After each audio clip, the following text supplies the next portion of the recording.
Luto tayo ng paksiw na pata. Good morning, good afternoon, and good night. Ba't may good night? Sa mga sa ibang bansa. Di ba? May nanonood sa ibang bansa eh. Bawang sibuyas, sama-sama together.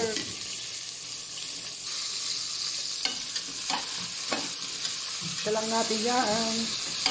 Ang lasong apoy ko, ayos. Siyempre, patis, di mawawala yan, pagpabango sa kapitbahay. Okay, gisang-gisa na. Lagay na natin ang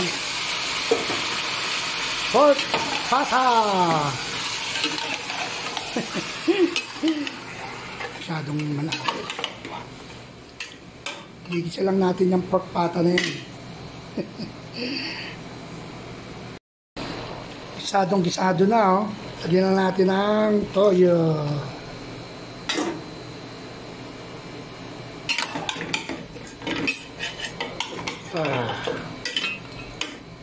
Ayos, ang lalaki. Hindi ko mahalo.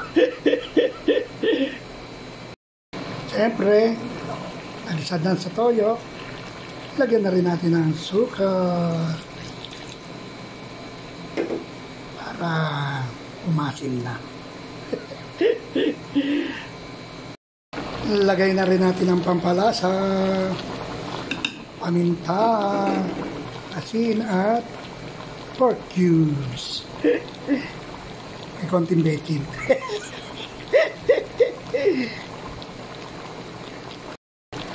Tapos, siyempre pakukulaan natin sa pressure cooker kaya lalagyan natin ang water para madaling lumambot.